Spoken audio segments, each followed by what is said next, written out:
असल क्या है, हमारे यहाँ काम वही कर सकते हो जो हरियाणा का ही हो जी। अच्छा। जैसे डॉक्टर है, कोई और प्रदेश का जाके वहां डॉक्टरी करने लग जा, कर ही नहीं सकता। हाँ। क्योंकि मरी बीमारी ऐसी बताओगा। बोले डॉक्टर साहब कालजे में कुछ धुआं सा उठा है।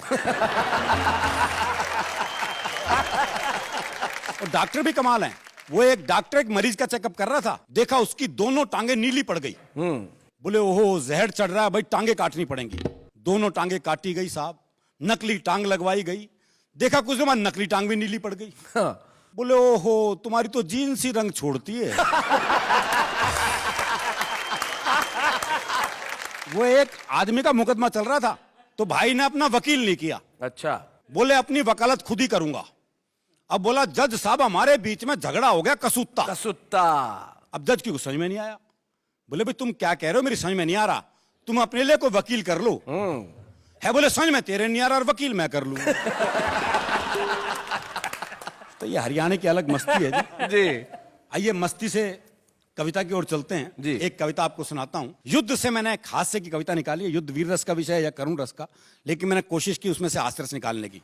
सीमा पर जैसी छिड़ी लड़ाई, देश भक्ति की भावना सब में उमड़ आई। कुर्बानी का कुछ ऐसा चढ़ा जुनून कि घायल सैनिकों को सभी देने लगे अपना अपना खून। अच्छा। नेता हो या व्यापारी, कवि हो या भिखारी, खिलाड़ी हो या संगीतकार, अध्यापक हो या बेरोजगार, तरह तरह के लोगों का जब घायल सैनिकों में खून चढ़ा तो सबका प्रभाव अलग अलग पड़ा। अच्छा।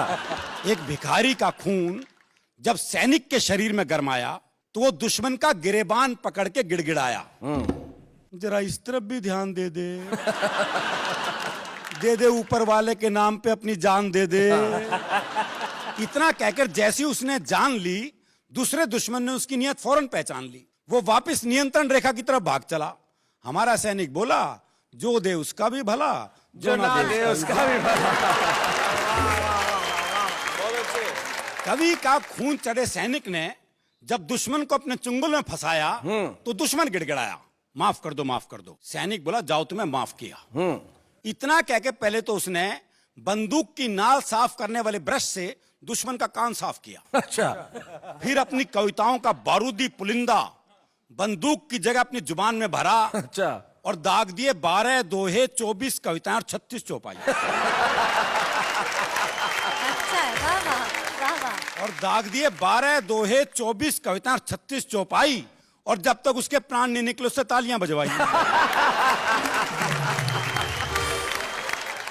अध्यापक के खून वाला सैनिक निहत्था ही दुश्मन के बंकर में आया, एक का कान मरोड़ते हुए गुर्राया, अच्छा मेरे पीरियड में आधी क्लास भाग गई। सुनो ये बंदूक यहां से हटाओ, जाओ किसी पेड़ पर से एक मोटी डंडी तोड़ कर लाओ। पूरी चोटी पर उधम मचा रखा है, फौरन मुर्गा बन जाओ। और मुर्गा बने बने ही अपने खून से 40 बार जय हिंद लिखकर दिखलाओ। क्या बात। तुम्हें बंदूक में ना गोली भरनी आती है ना चलानी आती है, कुछ दिन मेरे घर ट्यूशन पढ़ने आओ। एक फिल्म अभिनेता का खून चढ़े सैनिक से अफसर ने कहा निशाना लगाओ। सैनिक बोला पहले कैमरामैन बुलाओ। अच्छा। और लाइट जलवाओ। हाँ। अफसर बोला लाइट जलवा के मरवाएगा? तो सैनिक बोला मुझे मरने का डर मत दिखाओ, ये काम मैं पहले भी कर चुका हूं। अच्छा। अब से पहले 15 फिल्मों में 50 बार मर चुका हूं। अच्छा। अफसर चौंका, 15 फिल्मों में 50 बार? ऐसा तूने क्या करा था? सैनिक बोला क्यों, रीटेक में क्या तेरा बाप मरा था? फिल्मोनिया से ग्रस्त व्यक्ति के खून ने और कमाल दिखाया। फिल्मोनिया। हाँ, आगे बढ़ते दुश्मन को देखते ही चिल्लाया, जानी तुम्हारे पांव देखे बहुत गंदे हैं, इन वादियों में घिन आएगी, इन्हें हमारी जमीन पे मत रखना, जमीन मैली हो जाएगी। क्या बात है। बहुत जमीन मैली हो जाएगी। और शिक्षा व्यवस्था पर एक व्यंग। एक सैनिक का बहुत ही मजबूत था कांधा। उसने 4 दुश्मनों का एक गट्ठर सा बांधा, उठाया, पीठ पर लटकाया और सारे युद्ध क्षेत्र का नक्शा बदल दिया। जब वो 5वें दुश्मन को एक हाथ में पानी की बोतल की तरह लटका कर चल दिया। अच्छा। सब हैरान परेशान, खा गए गच्चा। लेकिन यह किस्सा है सच्चा, क्योंकि उस सैनिक को खून देकर आया था एक स्कूल का बच्चा। क्या बात। एक सैनिक को गलती से एक नेता का खून चढ़ गया, बस यहां गलती हो गई। हाँ। एक सैनिक को गलती से एक नेता का खून चढ़ गया, ठीक होते हुए फ्रंट की बजाय दिल्ली की तरफ बढ़ गया।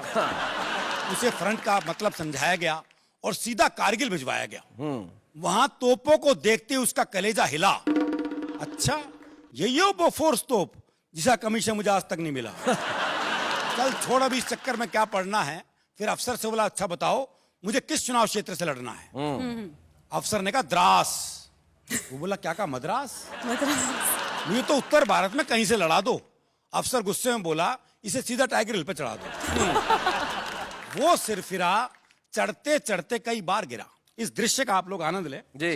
वो सिर फिरा, चढ़ते चढ़ते कई बार गिरा, जहां भी 2-4 सैनिक दिखे वहीं रस्सी छोड़ दे और वोट मांगने के लिए दोनों हाथ जोड़ दे। और कविता की सबसे महत्वपूर्ण पंक्ति आप तक पहुंचा रहा हूं, लेकिन मैं कहता हूं कुछ ऐसा इंतजाम हो जाए, नेताओं का खून सैनिकों को नहीं बल्कि सैनिकों का खून नेताओं को चढ़वाया जाए। क्या बात है, वाह वाह वाह वाह वाह। सैनिकों का खून नेताओं को चढ़वाया जाए ताकि उनमें भी भारत मां के सच्चे सपूतों का रक्त हो। कोई ढूंढने से भी देशद्रोही ना निकले, हर नेता देशभक्त हो। वाह वाह वाह।